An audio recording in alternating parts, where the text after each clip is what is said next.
All right, so welcome everyone. My name is Cameron Robinson, and I'm the LGBTQ plus patient navigator for the Grand Rapids LGBTQ plus Healthcare Consortium.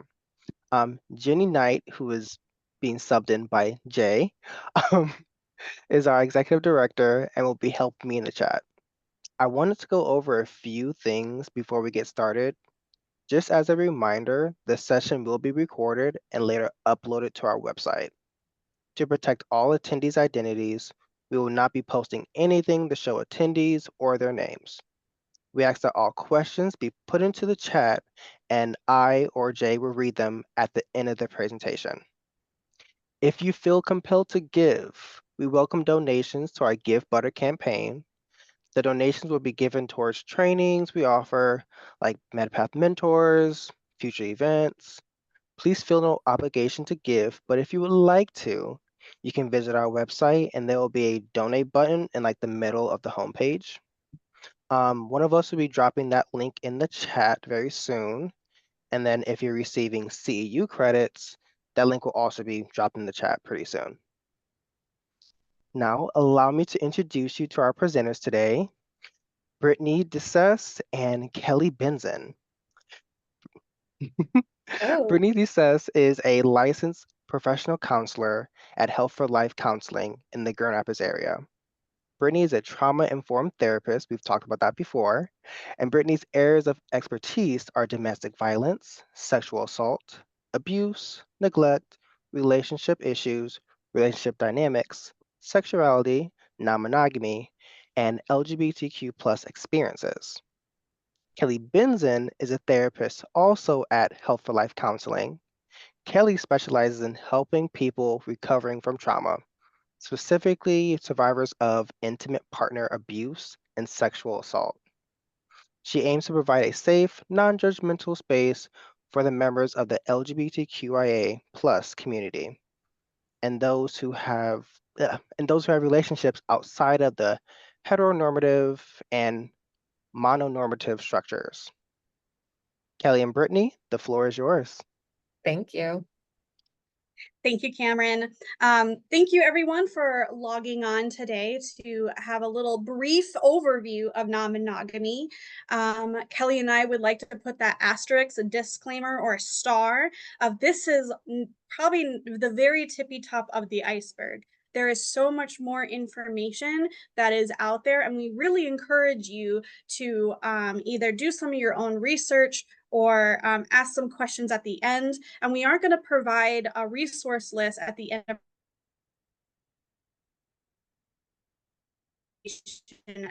as well today. So we'll be started off with. So Kelly already got introduced. So you feel free to read their little bio here, but I really wanted to really emphasize that Kelly is a really great trauma therapist. They work a lot with the LGBTQ plus community and non-normative or non-monogamous folks.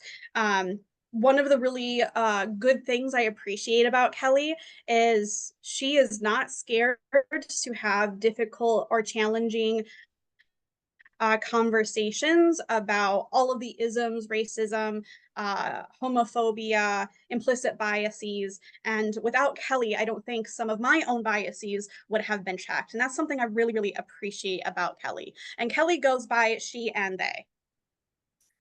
Thank you, Brittany. Just that we got great introductions already, but just a little bit about Brittany. She is working currently on relationship programs in our practice. She works with non-monogamous folks, LGBTQ plus folks, and kinky folks in a relationships dynamics program. Something that I love about working with Brittany is, and we talked about this the other day when we were prepping, is that she feels comfortable calling us in, I should say, about problematic language, new terms, things that as a person who's a little bit older than Brittany, sometimes there are things that I need to still unlearn in my practice. And I really, really love that she is a safe person to do that with. So on to talking about non-monogamy. Brittany. I froze a little bit. Are we good? Yeah, can you click me to the next one, please? Yes, are we seeing objectives? No. How about There we now? go. Okay. So part of this presentation, I've actually done before, and I kind of made it a myths and facts kind of discussion. So some of the objectives, one of the things that non-monogamous folks hear all the time is, oh, well, I could never do that. And there's going to be things like that just kind of peppered into this presentation of those common things that non-monogamous folks hear. Um, we are going to through some definitions. There is a lot of lingo in the non-monogamous community because as meaning-making people, we like to come up with words to define different situations. And because these are non-traditional situations, there's new words. We're going to talk about consent. A lot of times you will hear that non-monogamy is just cheating, and it's not. We'll talk about the differences between what cheating is and what cheating isn't in a non-monogamous situation. Jealousy and compersion is something that gets talked about all of the time. Compersion is a newer term that's originated in the non-monogamous community, but is something that, exists in other aspects of our life too. And we'll talk about that a little bit, talking about a little bit about regulation skills and the why of non-monogamy. Also really important to discuss is sexual safety. Non-monogamy is not entirely inherently all about sex, but we are adult people in consenting relationships, and sex can or cannot, or sometimes is, sometimes isn't a part of a healthy relationship dynamic. So it's definitely worth talking about. And then we'll do resources and have some time for questions at the end. So why this is important information for helping professionals. As helping professionals, we should always be striving to be as culturally competent as possible, and the onus of responsibility to learn is on us. Our clients shouldn't necessarily have to be teaching us about their culture, about their relationship structure, about their identities. So as much as we can do that on our own is really important for us to do. Often this is done in terms of race, ethnicity, religion, but our clients are multidimensional human beings, and relationship structures are something that's really important. So being aware of the basic ideas around non-monogamy can create a safer space for our clients to be seen and feel comfortable working with us. So a big issue is that in our current modern society, non-monogamy is still very socially stigmatized. It is portrayed in problematic ways in media. It is not understood by the mass majority of folks.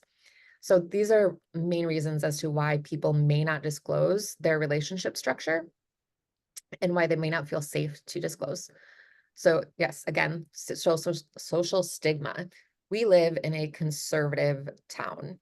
Um, it's getting better. It's definitely improving, but there isn't a large community of openly non-monogamous folks. So when people don't know about something, they tend to view it as different, right? So like if you are walking down the street with holding hands of two different partners, there's going to be some comments, there's going to be some looks, there's going to be, it's not necessarily a safe space to do that. Legal reasons, I've had folks talk about their concerns in like divorce hearings and child custody, whether or not their relationship structure is going to impact that. We're not legally protected as non-monogamous. Why can't I talk today? Anyways, as non-monogamous folks, we don't have any legal protections. Um, religion. Religion is a huge one. Relationships are traditionally seen in Christianity or, as two people. So if there are multiple people in a relationship, that goes against a lot of religious norms.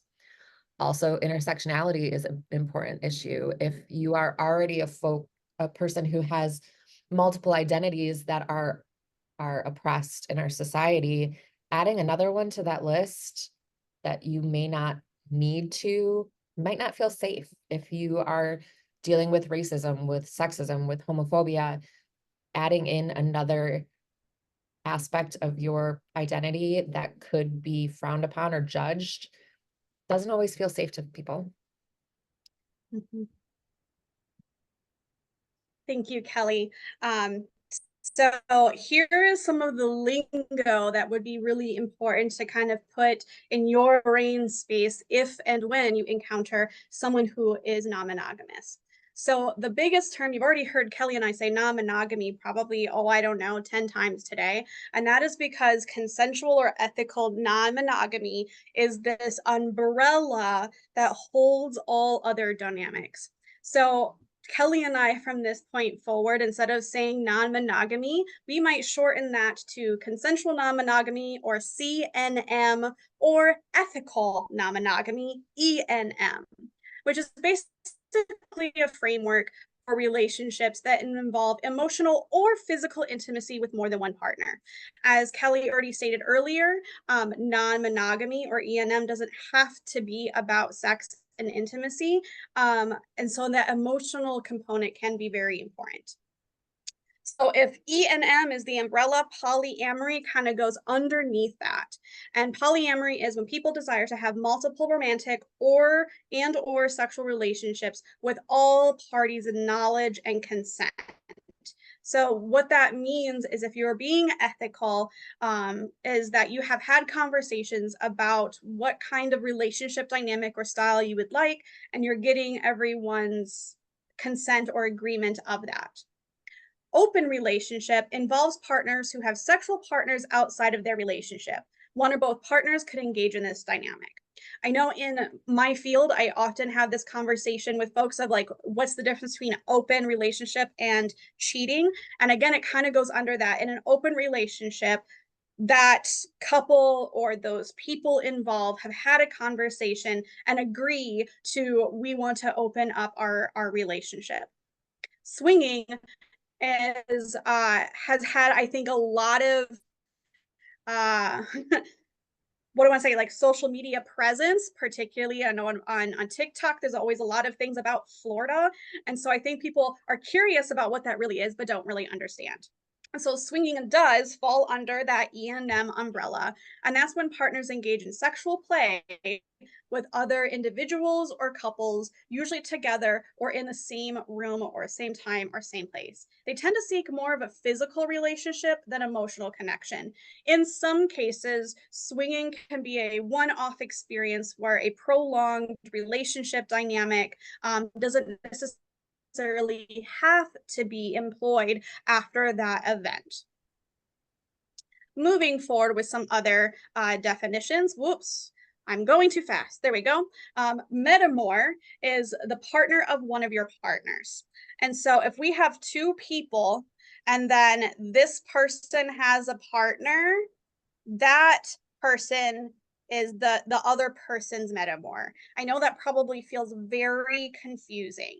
And so if I were to maybe make some names, I would say like Tom and Jan are in a relationship. Jan is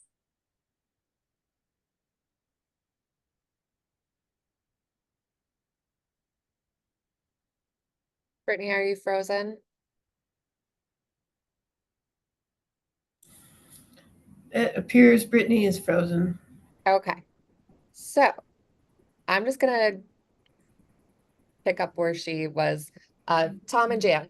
So Tom and Jan are in a dyad, and Tom is dating Hank. So Hank and Jan are metamors. A polycule is just a loosely affiliated group of metamors, and there's Brittany. hi, my internet went out. Oh, Am I still here? I was just defining a polycule.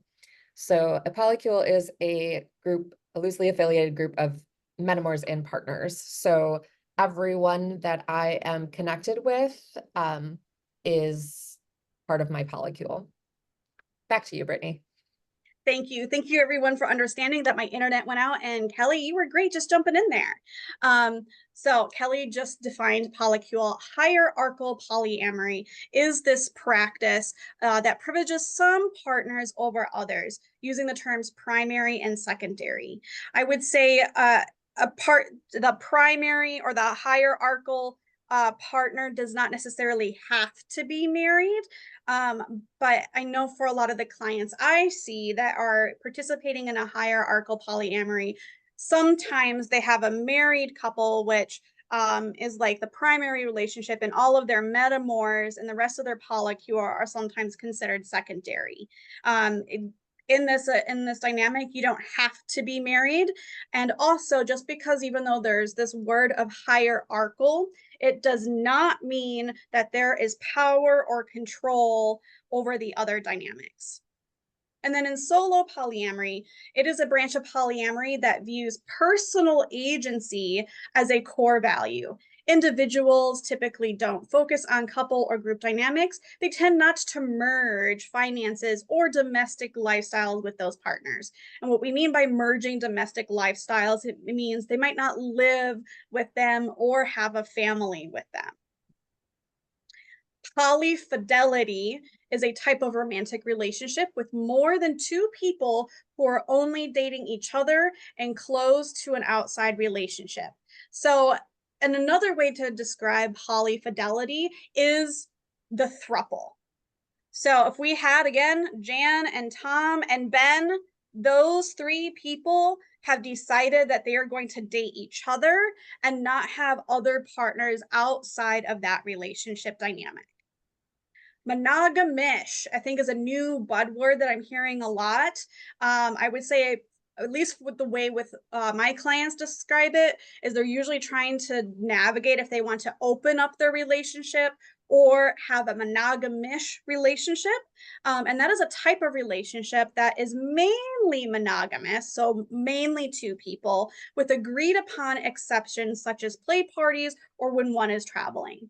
So let's say there is a couple who live together and are sharing domestic responsibilities and perhaps may be married, but maybe one can, when they go off to a business trip, it is agreed upon and consented to that they are allowed to maybe date or have a sexual experience with another person. And then DADT, don't ask, don't tell. And that is information regarding dates or other partners are not discussed with your primary or anchor partner. And an anchor partner is kind of that partner that you may live with or may have a domestic responsibilities with, or maybe a parent. But that don't ask, don't tell, again, is agreed upon and consented to. This is not assumed.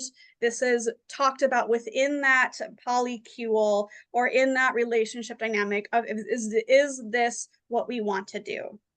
The asterisk disclaimer star around don't ask, don't tell is that it's been talked about a lot in the E&M community of whether or not this is actually ethical non-monogamy or not. And I think what the consensus is, it really depends on the situation and context and the people involved. So kind of just a brief overview of a lot of the things that we talked about.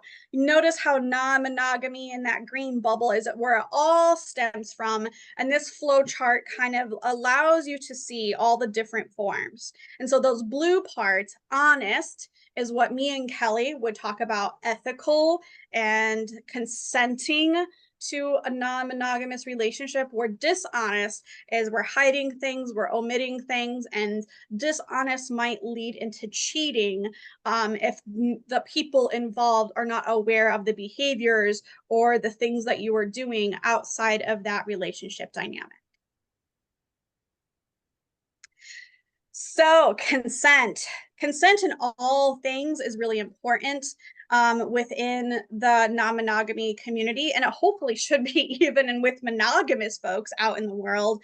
But I think that there's this message, this stigma that people that are participating in E&M are just narcissistic cheaters. They are only thinking about themselves. They're only thinking about what they want, what they need, and who cares about everybody else. They're just wanting to have a bunch of partners, and they're just wanting to have a bunch of sex. Well, that is a false statement to make. So I have graciously took this wonderful image from Planned Parenthood on fries. of how to think about consent. And even though this image was marketed to talk about sexual consent, I think it is a really great tool to decide, or maybe even a tool to have a conversation with your partner or partners, or even suggesting if you're a helping professional for your other clients or patients to have.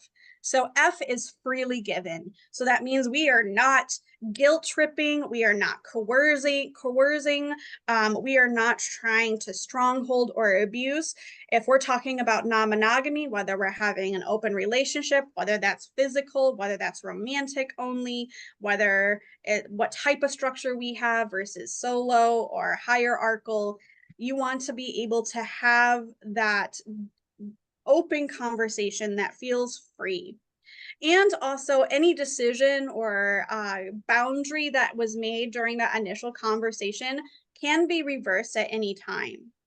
Asking lots of questions so that you are informed, or that your clients or patients are informed about what they are agreeing to, how many, if protection is being employed, if there is sexual intimacy involved, enthusiastic. So we don't want, like, if someone is talking to their partner to be monogamish or in an open relationship, we don't want a partner to be like, oh, well, I guess if that's what you want, I don't know, I guess. Like, that isn't a very enthusiastic response or really a consensual response. And then being specific, what exactly are you wanting and what is exactly being agreed to? Kelly has put this wonderful quote here: if it's not consent, if we do not feel empowered to say no. And when I worked at the YWCA in Kalamazoo, one of my colleagues there said, if fear is in the room, consent is not.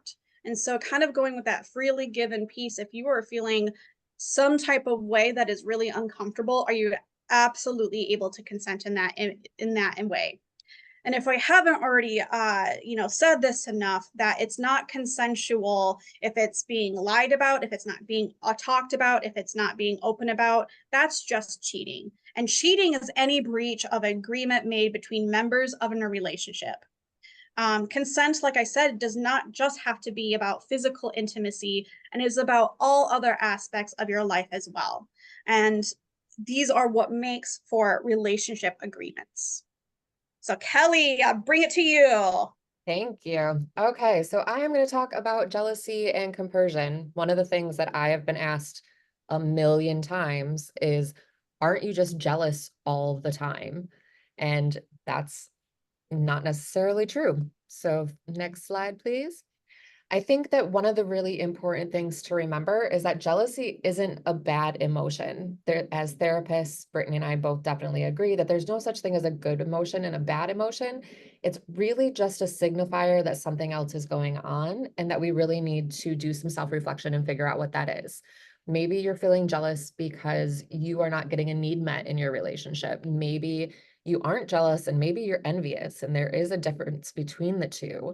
Maybe you are jealous because of some insecurity within yourself that you need to work on with your therapist or with another partner or with a friend, other resources that we are able to access in our life.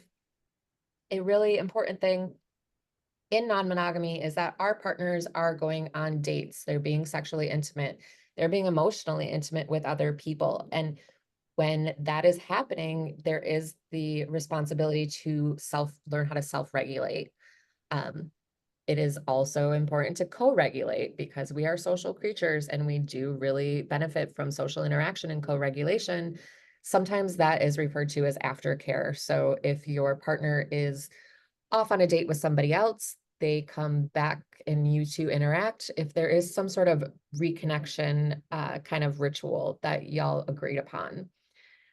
Something that I also want to talk about is the difference between rules and boundaries. We really, really, really frown upon rules in relationships. Polyamory, non-monogamy is very focused on autonomy and agency. I do not have the ability to make decisions for my partners. My partners do not have the ability to make decisions for me or impose rules on me. One of the things that we tend to do as people who have been raised in a mononormative society is think that if we can control other people, it's going to help control our feelings about what the other people are doing. And that's not necessarily true. The difference between a rule and a boundary is a rule is imposed on another person, whereas a boundary is something that we put on ourselves. So if there is your partner is out on a date and then they meet up with you afterwards, or they come home, depending on your living situation, whether or not I engage with my partner in a physical way is a boundary that I control. That's just kind of an example of when that can be used. Compersion is, it started off kind of being marketed as the opposite of jealousy, but it is really important to know that compersion and jealousy can exist at the same time. Compersion is just the feeling of being happy because your partner is happy. And compersion exists in a lot of facets of life, like with our friends. If our friend gets a new job, we feel happy and warm and fuzzy for them. That's compersion. So if my partner is getting a need that I can't meet met by another person and is increasing their happiness, then I feel joy because my partner is feeling joy. Doesn't mean that it crosses out any feelings of jealousy necessarily. They can coexist, and it is kind of a balance. So jealousy, compersion are things that definitely come up a lot in my sessions with clients. Sexual safety. I have heard so many poly people, or so many non-monogamous people talk about the fact that everyone thinks that they are going to get an STI, that's something like we get the it's all about sex thing. So if you're having a lot of sex, then obviously it increases your risks of getting an STI, which translates to people thinking that we are all just unsafe, slutty people, I guess is the best way to put it. But the fact is that non-monogamous people are more adamant about getting tested. We have to take care of not only ourselves, but the other members of our polycule. So if I'm not being safe in my sexual practices, that doesn't just impact me and that partner, it impacts me, my partner, my partner's partners, and my entire polycule. So there is a lot of discussion about testing practices. There is a lot of discussion about what safe sex looks like, what safer sex looks like. There is that openness and that communication because the other person feels safe to be honest with me because I already am aware that this isn't a relationship structure that we agreed upon. Also, this was a really fun fact that I found in the Journal of Sexual Medicine was that it was specifically polyamorous people have fewer STIs than monogamous people who cheat. There's also the fact that 15 to 20% of marriages have experienced infidelity. And this kind of made me not chuckle, but like the fact that Ashley Madison had 40 million profiles at one point. And if you don't know, Ashley Madison was a site where you specifically went to look for someone to cheat on your monogamous partner with. So it happens a lot more frequently than we think it does. And it's not being talked about. And that informed part of consent cannot happen if you are not having these honest discussions about who you are having sex with. Just a term that is important to know as medical and helping professionals is fluid bonding. So fluid bonding is when you consensually agree to not use a barrier method of birth control with another partner. And people have different rules about this. Ooh, wow, why did I say rules? People have different boundaries about this based on their relationships and their relationship structures. Another thing that I want to make abundantly clear is that asexual people can be non-monogamous. Sex doesn't have to be a part of a relationship in order for that relationship or those relationships to be valid. Next slide, please. These are my ever-growing list of resources. So it is important, I want to note that these are all books that I would highly recommend. I've read every single one of them. And I feel like they are helpful to therapists, doctors, everybody that might be working with non-monogamous folks. there are more and more books literally every day being published on non-monogamy. These ones are just tried, true, tested, feel like they were applicable. Podcasts. There's a few podcasts on here. The Cheaper Than Therapy podcast, there is a especially amazing episode about relationship anarchy, which is a whole new topic for a different day. I could talk about it for hours, but these all are podcasts that I have recommended to clients and they have found really helpful. And then lastly, here are some Instagrams or TikToks, because let's be honest, that's where a lot of people are getting their information these days. I tried to pick content providers that are educational, that do focus on relationship dynamics and not just the sexual aspect, because you will find a lot of sex educators when you search for non-monogamous terms on these sites. And I want it to be focused more on the relationship dynamics than just the sex, but sex sells. So that's how you get clicks. I also, when Brittany and I were prepping for this, I recognized that I do not have any male creators listed, and there are male creators. A lot of the some of the male creators that I've found don't necessarily lean towards the educational purposes. And this is me pointing out my direct bias. I also tend to relate more to the women creators because that's how I identify. So there are men that are educating on polyamory. I just haven't found them yet. It's a consistent process of growing. So that is our briefest of brief overviews. There's obviously a million different facets of non-monogamy that we could discuss. I do really want to point out that all non-monogamous relationships are not going to look the same, and making huge, bold generalizations is really risky. I joke all the time that, and this might be aging me a little bit in my reference, but that non-monogamy is like a choose your own adventure story. We get to choose our own adventure with our partners in ways that work for us, and our relationships are focused on the needs of the people in the relationships and not on the heteronormative, mononormative relationship escalator of what relationships should look like. So hit me with some questions. Thank you for that, Kelly. And I have the chat open, so please take a moment to delve into our speakers' knowledge banks, as it were, and lean into asking some questions. All right, it looks like we have one so far. Have you found any solid resources for therapists working with couples who are trying to determine if they want to engage in ethical non-monogamy? I have, and of course, the second that that question gets asked, I know that it's Mhm. not on the list because this presentation wasn't necessarily geared toward that originally. Let me look it up real quick what the name of the book is.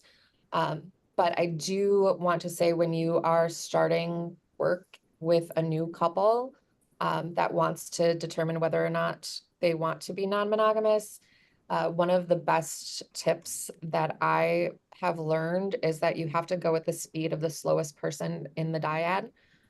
We don't necessarily want it to be a situation where one person is gung-ho and the other is really hesitant. Opening up at that point isn't normally very successful. Also, it needs to be pointed out that it is not a way to fix a relationship. If you can't have one healthy relationship, you're not going to be able to have multiple healthy relationships at one time.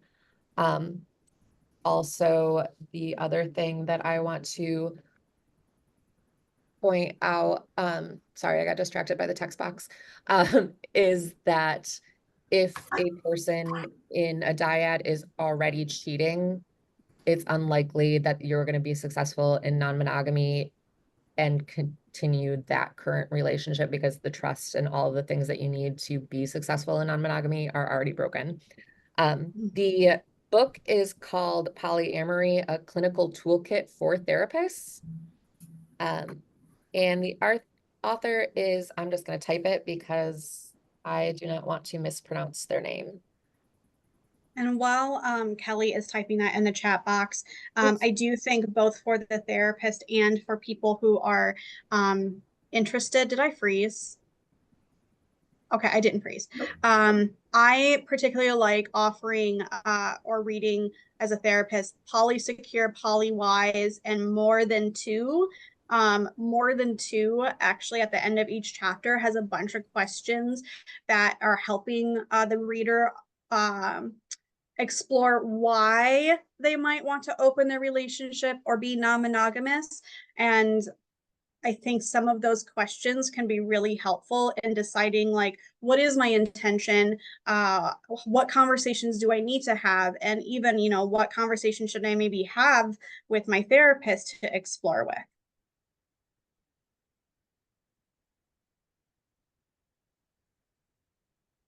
Any other questions? Yes, there are. Oh, Okay. oh Go no, ahead, Cameron. go. Okay. Where was I? Um,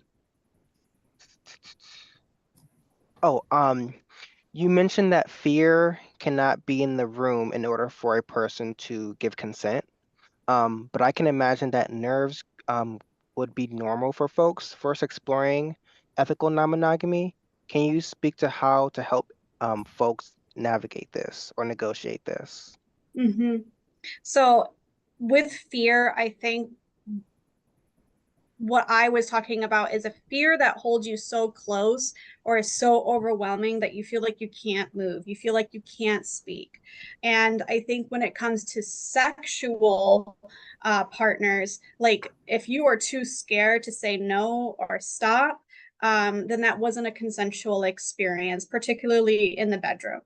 Outside of that, I think fear, nerves, anxiety is probably welcomed as long as you are open about that and talk about it with your partners or potentially with a therapist or another person to help you process some of that. However, if you are being open and honest and vulnerable with the person that you are wanting to potentially participate in E&M with, and they're disregarding that anxiety and nerves and fear and aren't coming at it with curiosity and compassion, and if they are trying to be like, oh, come on, this would be so fun, you know, you won't be scared if you're participating in it, like, even though that might feel light and fluffy, does have an edge of manipulation and coercion.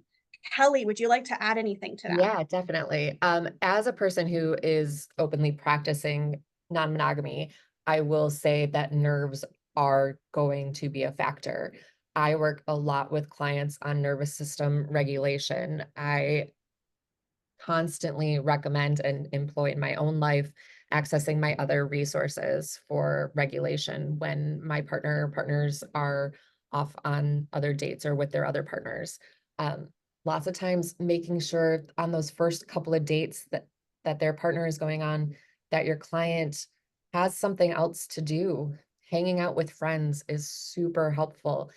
Uh, I like to buy myself my favorite guilty pleasure dinner when my partners are on dates. It's just some self-soothing practices are really important. And yeah, and then discussing that with your partner or partners after that experience, being open and vulnerable, seeing if there are things that need to be adjusted, if agreements need to be shifted a little bit, if there is something that you need for aftercare in order to feel more settled in your nervous system. I like to work with clients on all of those things. Yeah, next question. Next question is, I've had a client whose partner often cheated, and they asked if they should consider non-monogamy as an option. How would you handle this question? I imagine for someone who cheats frequently, non-monogamy might be the option, but like you said, could be tricky if there's no trust with the current partner. Yep, that is definitely, I think that's one of those times where people often think that non-monogamy might fix that core relationship. If Yes, for someone who cheats frequently, non-monogamy may be a better relationship structure for them, depending on the circumstances and the whys of why they are cheating. However, if you want to build a successful non-monogamous relationship, there needs to be a lot of trust. There needs to be a lot of openness, vulnerability, disclosure. So it is difficult to build a successful non-monogamous relationship off of a cheating relationship. I would say to my client, why do they want this? Why do they feel like non-monogamy is an option? Are they wanting to be non-monogamous too, or are they just trying to make it okay that their partner has cheated? Um, if giving this partner your client whose partner has cheated a bunch, if giving the partner permission to cheat, permission is not the right word. If you are allowing this new relationship dynamic, what is that doing for you? I think that a lot of times people in our society think that if they make accommodations for our partners, then our partner will stay with them, and really exploring what you're getting out of that relationship, that you want to continue it, if that trust and honesty is not there. And I'll add that I've also had a few clients and couples where one person wanted to open up the relationship or be monogamish, and the other part of that partner did not. And I think it goes all the way back to the consent. If it's not being consented to, if one person is not consenting, really that thing probably shouldn't be utilized. And two, even if they do decide, yes, I do want to be a non-monogamous, yes, I do want to open up my relationship up, I would also have those conversations of, if this other person who has an extensive cheating history was not being truthful about that, then are they going to be truthful about respecting other boundaries or using protection when they are having sex or are intimate? And so it really seems like it's a trust and consent issue across the board, not just in this one dynamic.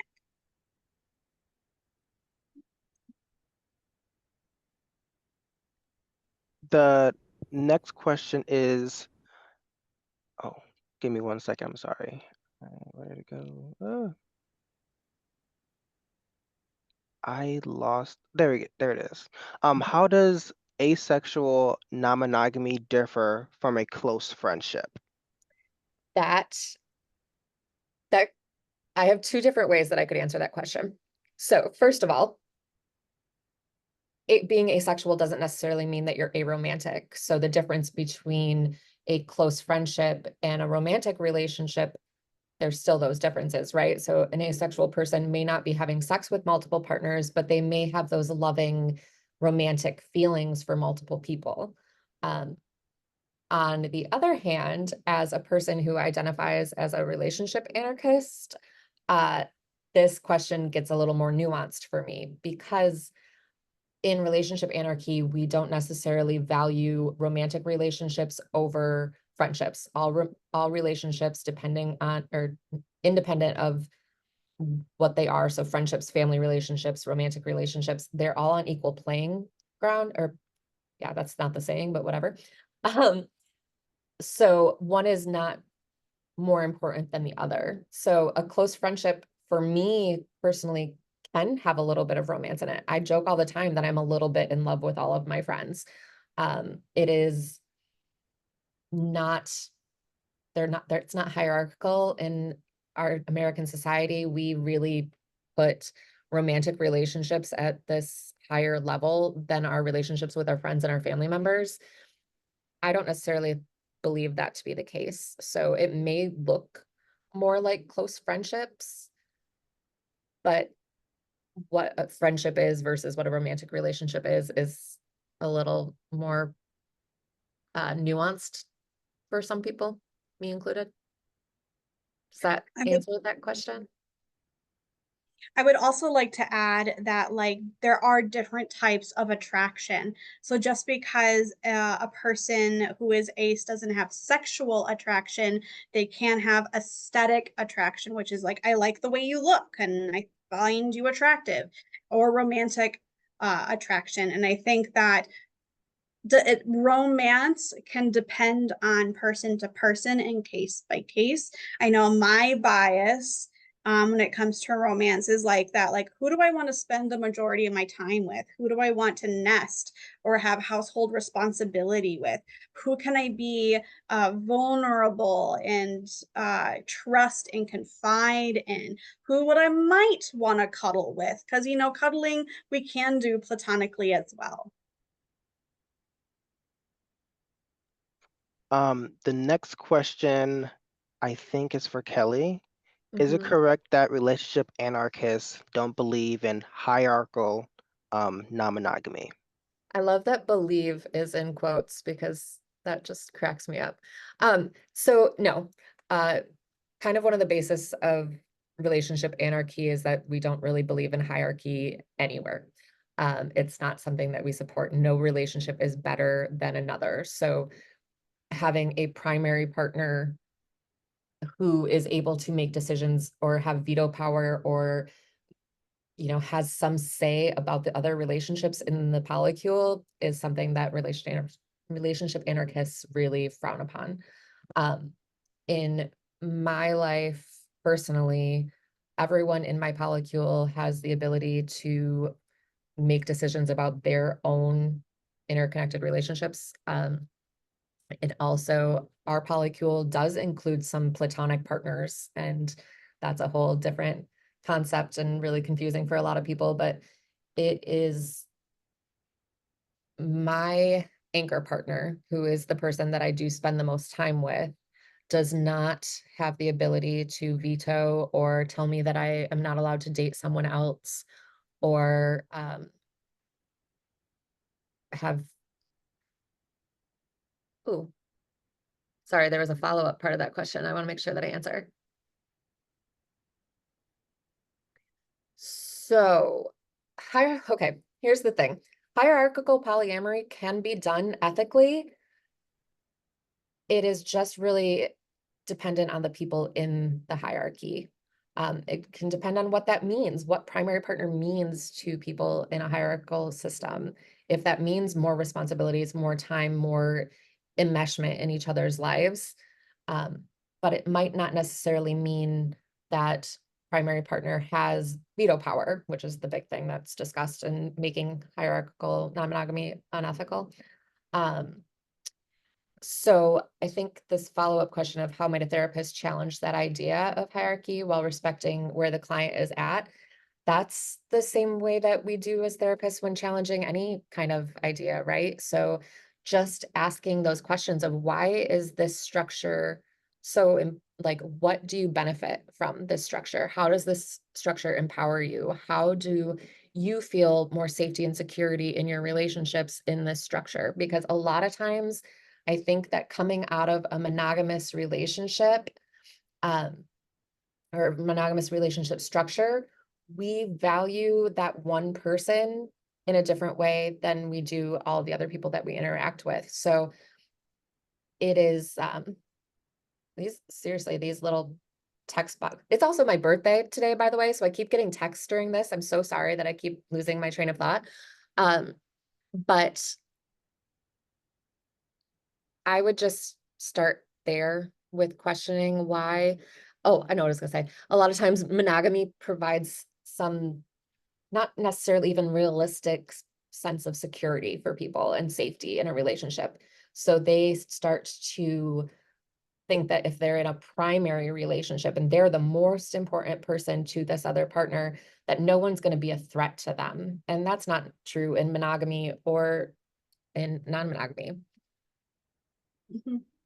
And I would also like to add, like, hierarchical non-monogamy isn't inherently bad. Right. And that's where that conversations, questions, being informed as much as possible is really important. I had a client once had how they did hierarchical was they were married. They had their own polycule, but for them, hierarchy meant like if there was an issue in the home, if their kids were needing something like picked up from school or whatever, they chose like that might mean canceling a date or something with their partner because their kids came first. Or if like, you know, if someone was sick and needed to go to the urgent care, whether if it was their spouse or not, they stopped doing whatever they needed to or wanted to with their other partners to be able to handle that situation. And you know, there I think there is questions of if that's ethical or not, but that's the way them and their polycule had agreed to things for their dynamic. They talked about it. They, you know, were informed. Everyone was able to ask questions, and when they were getting into that dynamic, that was what was agreed upon. Mhm. It's the nuances. Everybody is going to agree upon different things. Every person in a polycule, in a dyad, in a triad, whatever, they all have different needs.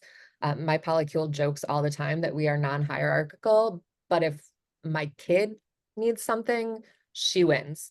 And that's an agreed upon thing. Um, so it really depends on, like I said, the needs of the people in the relationship.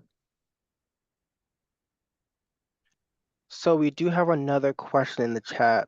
Um, but I also had a question I wanted to just put out there first. Um, so one thing I've heard about people who are polyamorous is when they're in a position with like more than three people, they usually have like shared resources, so like a calendar, um, like selected upon dates in which they go to this person's house or this person's house or do this activity. Like this is important to them, this is important to them. Are there any other tools that should be used when trying to give everybody their, I guess, deserved attention? I think, well, I do love that you said about the shared Google Calendar because that is a hilarious stereotype of non-monogamous folks. That is totally true. There's a joke on the internet that we are all just really in love with planners. So scheduling can be difficult. And I think that I don't know of any particular resources, but I do think that the conversation needs to be around equity and not equality. There are going to be people who have different needs. I'm a person who really likes time to myself. I don't need a date every night of the week. That would drive me cuckoo. Cocoa Puffs. I like my couch and my cat. So I don't need as much interaction with each of my partners as other people in the polycule who do like going out more, who do like having more socialization type activities with people. So making sure that it's just really catered to each individual person's needs. Um, there does tend to be when you start adding people into a dynamic, right? Like there does need to be everyone's needs met as much as humanly possible.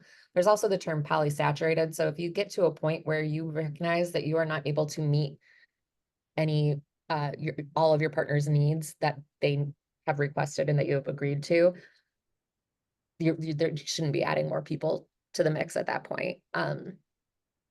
But yeah, the conversation just really needs to start around equity and what people need, how that works best for them. Mhm. And Something I then, oh, institute with my non-monogamous folks and even just my regular couples, regular, is that some kind of system where you can tell your partner in very few words or with a symbol, like how you are that day. So you can steal from spoon culture of like, I only have 2 spoons left. For some of my clients, I suggest something like maybe have a stoplight system where like green emoji or a green heart means like I have all the energy and can do all the things and meet all your needs, where red might be I don't have anything left, I have to cancel and I just need some time for myself. You know, these are just tools. You don't you know, I always tell my clients they don't have to employ these, but I think that's part of that gauging what everyone needs in that dynamic. and then the next question is if everyone in a polycule agrees upon a set of boundaries, etc., how much does it matter if it is ethical or not? I think so everyone agreeing on the set of boundaries is what makes it ethical. Everyone is consented, everyone is fully informed, everyone is going through those fries. They can change. Boundaries are not stagnant. They are constantly changing and evolving. Agreements are constantly changing and evolving based on changing needs. If everyone is agreeing, it is ethical. That's kind of the